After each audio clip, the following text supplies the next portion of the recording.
President. Senator from New York. Mr. President, I ask unanimous consent that as if in legislative session, the Senate proceed to calendar number 153, H.R. 1327, that the bill be considered read a third time and passed, and the motion to reconsider be considered made and laid upon the table with no intervening action or debate. Objection. Mr. President. Senator from Kentucky. Reserving the right to object.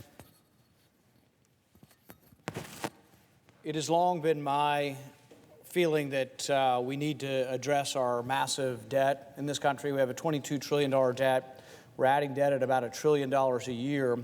And therefore, any new spending that we are approaching, any new program that's going to have the longevity of 70, 80 years should be offset by cutting spending that's less valuable. We need to, at the very least, have this debate. I will be offering up an amendment if this bill should come to the floor, but until then, I will object. Objections heard. Mr. President. Senator from New York. I am deeply disappointed that my colleague has just objected to the desperately needed and urgent bill for our 9/11 first responders, a bipartisan bill that just earned over 400 votes in the U.S. House of Representatives and has 73 co-sponsors in this chamber. Enough of the political games. Our 9/11 first responders and the entire nation are watching to see if this body actually cares. Do we care about the men and women who answered the call of duty? When our country was attacked on 9/11, 2001, and the entire world looked on in shock, and many people rightfully sought to get away as quick as they can as those towers began to crumble, there was one group of men and women, our heroes, the bravest among us, who ran the opposite way. They ran towards danger. They raced up towers. They went into harm's way to answer the call of duty. And then, in the days and weeks that followed, the months and months that followed, life slowly began to return to normal for the rest of the country. But at Ground Zero, nothing was normal. The pile, it kept burning. It was smoldering. You could smell it, blocks and blocks, 10 blocks, 20 blocks, 30 blocks away. Men and women kept going to that pile to do the very hard work of first trying to find survivors and then, of course, just trying to find remains and doing all the hard work of cleaning up. They dove in. They got to work. They wanted to help our country heal. And now, more than 18 years have actually passed, and thousands of those men and women have actually died. Thousands more are getting sick. They're getting grueling, painful diseases like cancer, and they are now dying. Why? Because they did the work at Ground Zero that we asked them to do, and it made them very sick. The air they breathed, the smoke, burning metal, crushed glass, crushed electronics, toxins breathed in that the EPA told them the air was safe. These heroes have since had to quit their jobs, doing the jobs that they love, providing for the families they love because they're too sick. They've had to give up their income. They've had to give up their dreams. They've had to give up their future. They had to face the terrifying reality that they are actually going to die because what they did on 9/11 and the months thereafter. And as if that wasn't a great enough burden, they had to use their most precious commodity, time. Time away from their families, time away from their friends, time away from their children, from their loved ones, from their community. To do what? come here.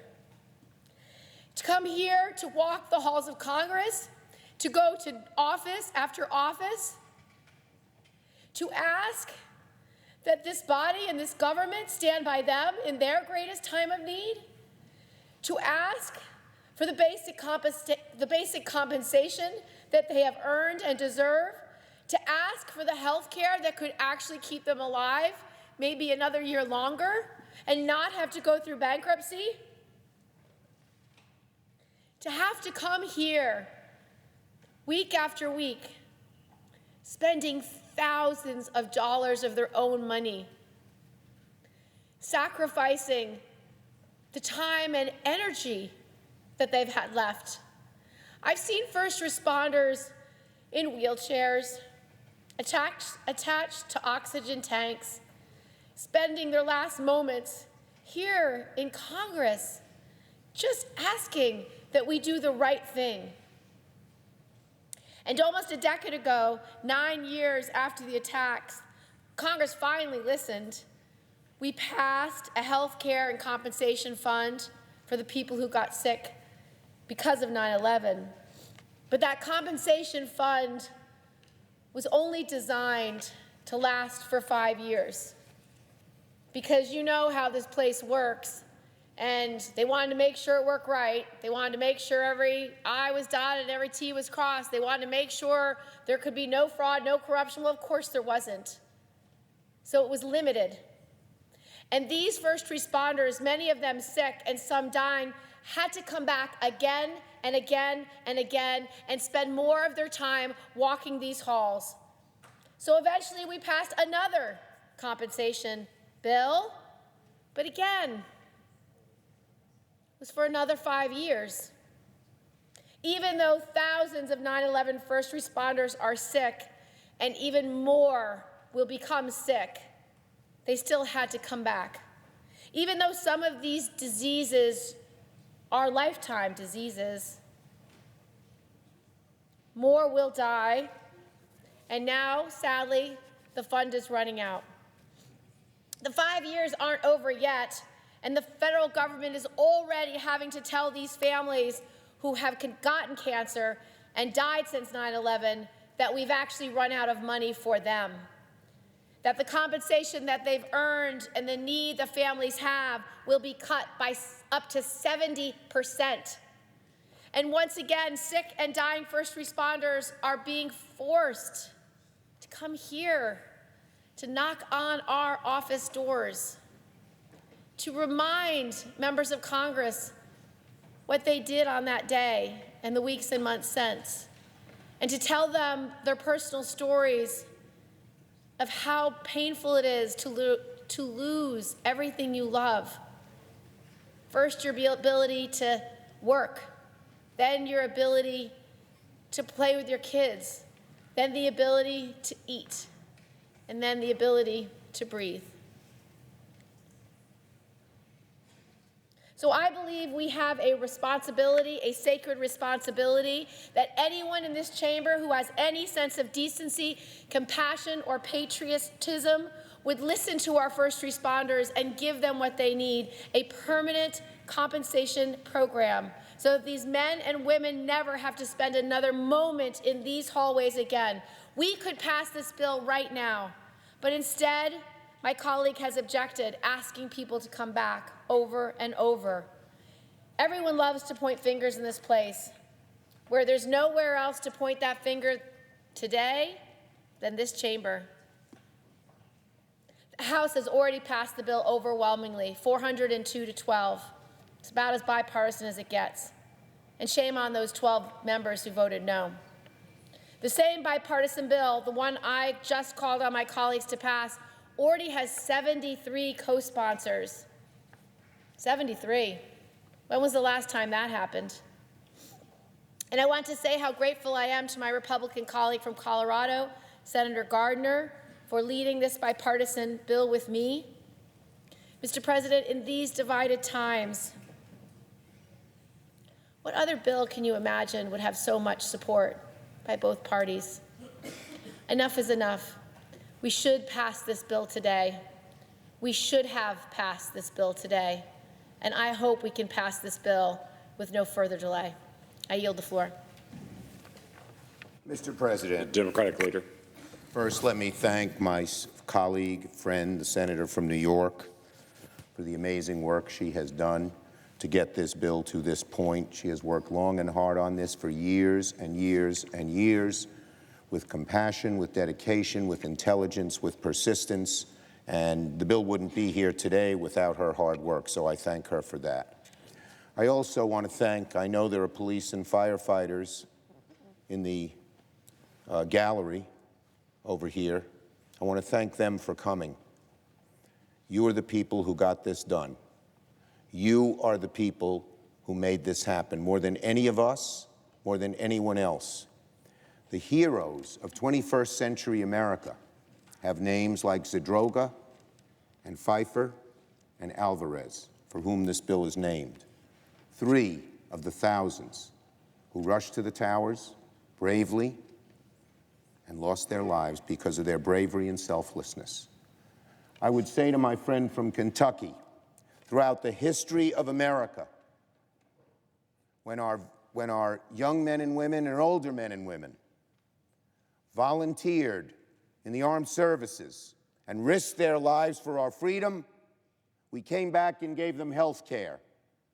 And we're still working on making it better. Why are these people any different? They, too, risked their lives in a time of war and were hurt by it, by diseases they didn't even know they could get. How can we, for whatever reason, stop this bill from moving forward? We're going to have a defense bill on the appropriations floor. We're not going to offset it. It has pay raises for our soldiers. It has new equipment. We're not going to ask for an offset. Why this bill?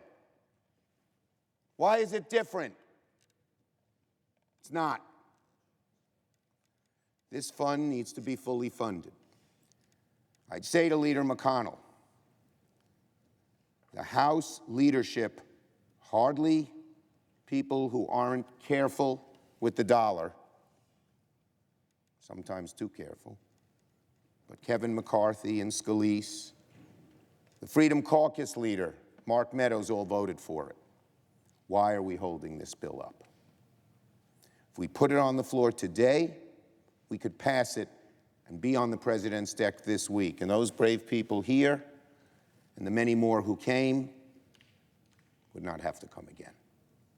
They should not have to come again. It's not that it's a joyous day when this bill passes.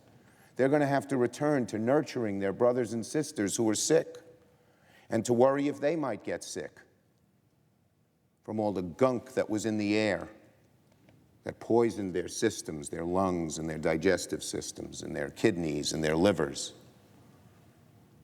So the bottom line is very simple. You can come up with 10,000 reasons not to do something, but you shouldn't come up with any reason why not to do something noble and right. I would urge my friend from Kentucky to withdraw his objection.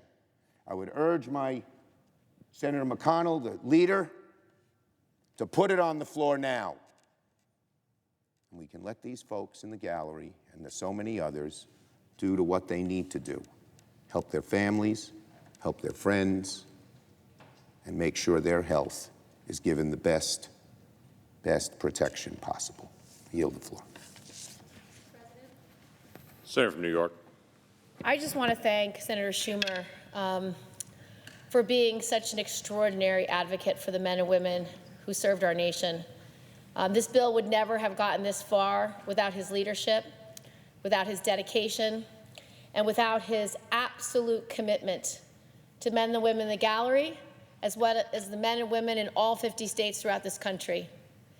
And I just have to thank Senator Schumer for never giving up on this bill, for always bringing it across the finish line when we need his skills and his leadership and his tenacity the most.